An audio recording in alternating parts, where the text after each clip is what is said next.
I have the pleasure today to introduce Susan Ryan, the Honourable Susan Ryan. I've been reading a little about Susan, and she was type of coming to her peak as I was going. I was type of going in the opposite trajectory. You know, I was type of slumping, not knowing what, having a degree in theology, and which is not very marketable, as I tell you. Susan was a Labor senator for the ACT or representing the ABC between 1975 and 1988. She was elected, I just love this, she was elected on the slogan of a woman's place is in the Senate. Isn't that fantastic? I just love it. You know. Susan was born in Sydney. She was educated at the Brigidine Convent of Maroubra. She graduated from Sydney Uni in 1962. She worked as a teacher. She partnered and had 2 children. She was, as I said, elected to the Federal Senate in 1975. She was Minister for Education in the Hawke government in 1983. She then, I think in the second term, became a Special Minister for State and advisor to the Hawke government on the status of women. She left Parliament in 1987. She's always had a strong focus on gender equality and equal employment opportunity, and she was one of the founding lights and foundation writers of the Equal Employment Opportunity Act and the Discrimination Act. And in 2011, she became the Age Discrimination Commissioner with the Australian Human Rights Commission. She tells me she does not hold that position now, having given it up only, I think, last year. It's fantastic to have her here, to have her insight here today, and I'd like you to give her a very warm welcome.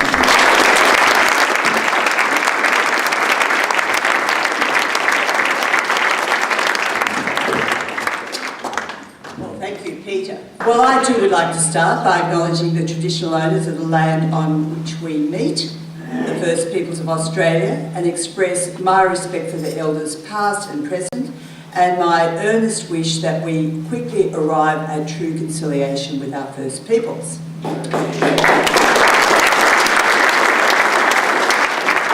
Peter, Chris and friends, I was surprised, and I must say, okay. How's that? Is that right? No. Okay, what can we do? Is that all right? Is that better if I stand over here? Closer? How's that? All right, I'm right onto it. Okay, now, I started by saying I was surprised and indeed somewhat flattered when Chris asked me to launch his book. It seemed at first to be out of my scope of knowledge and action. Feminism, sure, but for me that has always meant acting to correct current problems and discriminations through law reform, public debate and education, advocacy, the media, not by engaging directly with the foundations of Christianity and the known facts of the life of Jesus Christ. But this is what Chris is now asking his readers, feminists like me included, to do. Chris has written a book that is timely and important. It is relevant for all of us struggling to come to terms with the position of women in today's cultural, legal and political landscape. The Church here and globally faces a crisis of loss of support, arising especially from its deeds and omissions in relation to the appalling sexual abuse of children.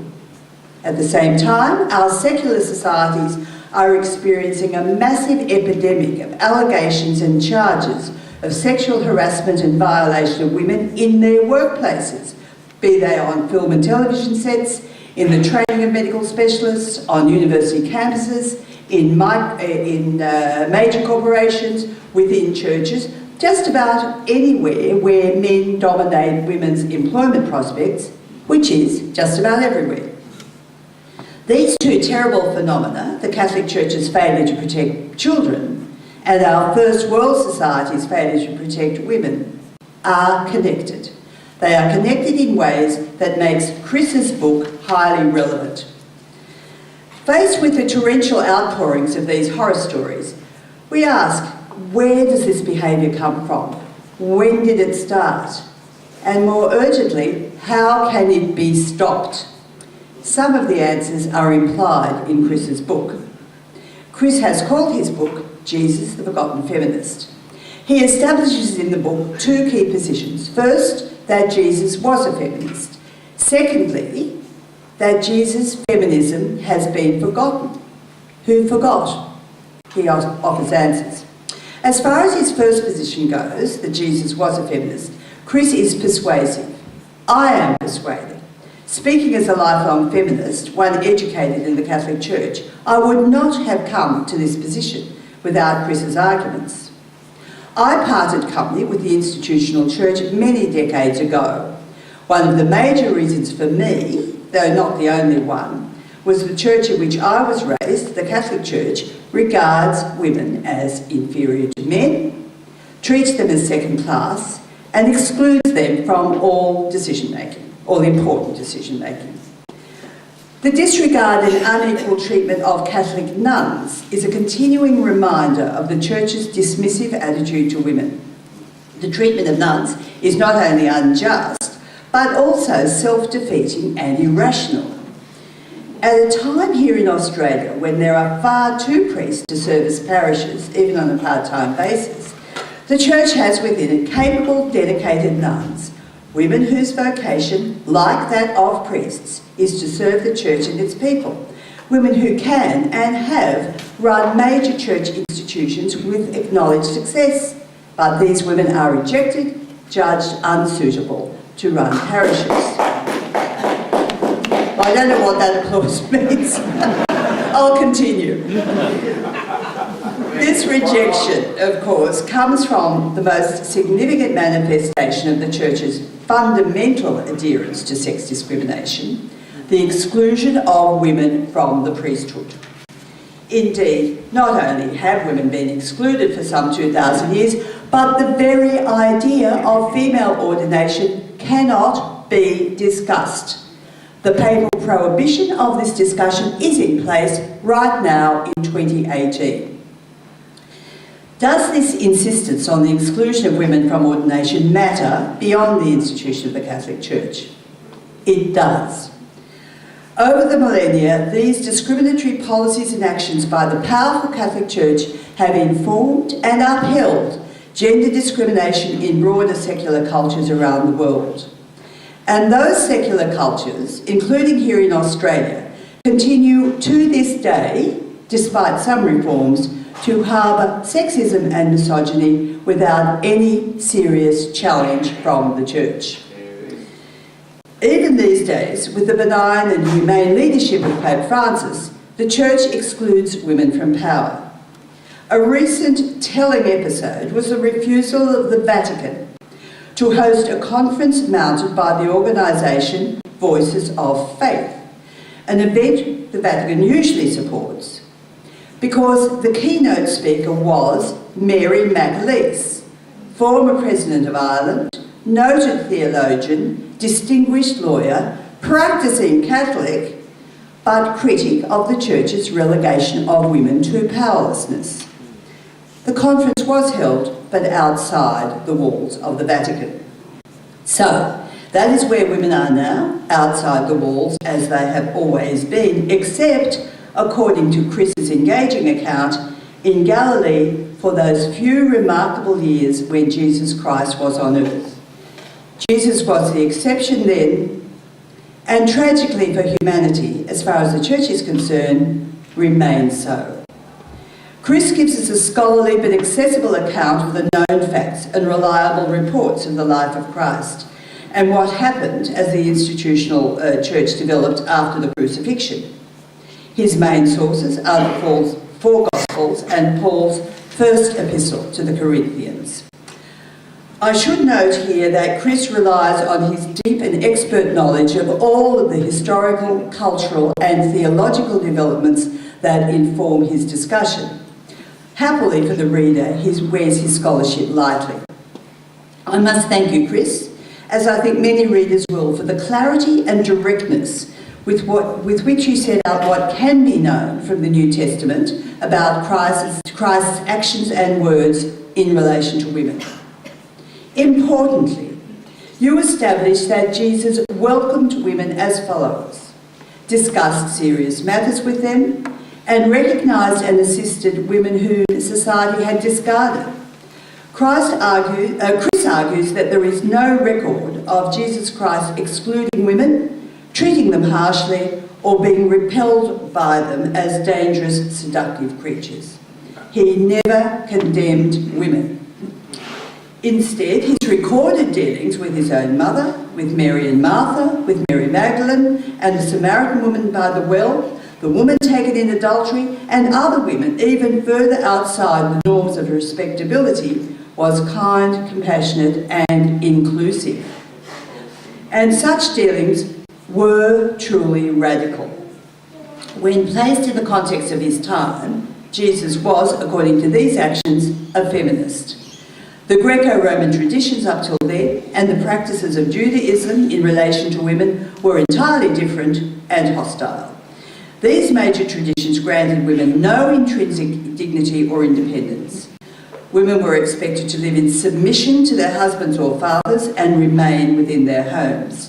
They had no public role and no role in religious rituals, even if they attended synagogue. They were regarded as unclean when menstruating and after childbirth, and as a source of terrible temptation to men. They were rarely afforded the opportunity to learn to read. In contrast, Jesus' approach was radical and feminist. Chris describes the new kingdom that Jesus offered his followers. In this kingdom, all were included. There was to be no distinction of class or race, or between male and female. This kingdom was to be democratic, and every person was to be equally valued in his or her own right. This vision was dramatically different from what preceded him, but it was quickly abandoned with what followed. Chris writes elsewhere of how the growing institution of the church soon discarded Jesus' vision and how Paul led the charge. Chris writes, Paul wrote his letters some decades before the earliest gospel, most likely the Gospel of Mark, and it would appear. It is a curious fact that in these letters, he never mentioned Jesus' mother by name, or referred to one of Jesus' colourful stories, or any of his wonders.